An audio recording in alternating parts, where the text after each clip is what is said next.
Friends, hello! In this video I will tell you about tomato pruning, which is essential to do when they are flowering. Tomato plants may already have tomatoes on them, but the majority of flowers in the clusters are still blooming. If you do this pruning, all the flowers in the clusters will set and turn into tomatoes, and thus you will increase your yield. The harvest itself will be very nutritious because the sugar content in tomatoes will increase, as well as vitamin C and carotene. And I will fertilize with boric acid. This product is sold in garden stores. The boron content in this product is 17.5%. I have been utilizing boric acid for a year now to eradicate ants in my vicinity. It works very swiftly and effectively in eliminating the ants. If you're interested, I can make a video about making an ant repellent using boric acid. Give it a like and also comment about it. Boric acid comes in the form of small crystals and it needs to be dissolved in hot water. Because boric acid crystals do not dissolve in cold or warm water, and in order to prepare this fertilizer, we will need 2 teaspoons of boric acid, which is equivalent to 10 grams. Stir the mixture until it is completely dissolved.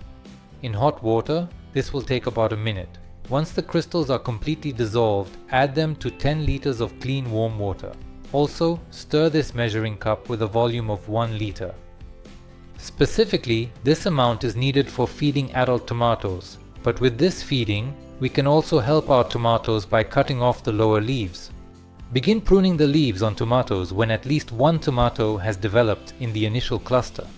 We prune 1 or 2 leaves every week. The stronger the tomato plant grows, the more leaves we are able to cut. However, we must not exceed a maximum of 2 leaves at a time.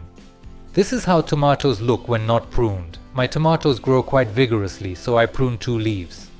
And then, until all the tomatoes in the first cluster have set, we do not prune the leaves above it, because the leaves assist the plant in absorbing nutrients. Moreover, the leaves that grow opposite the cluster, as well as above it, are the ones that provide nourishment for our tomatoes. They become larger and tastier, and with such fertilizer you can feed not only tomatoes, but also eggplants, peppers and cucumbers. But tomatoes are the ones that need boron the most. That's why I mainly use it specifically for tomatoes. If the information was helpful, be sure to hit the like button.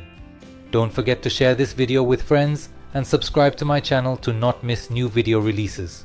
Wish you a great day and see you in the next video.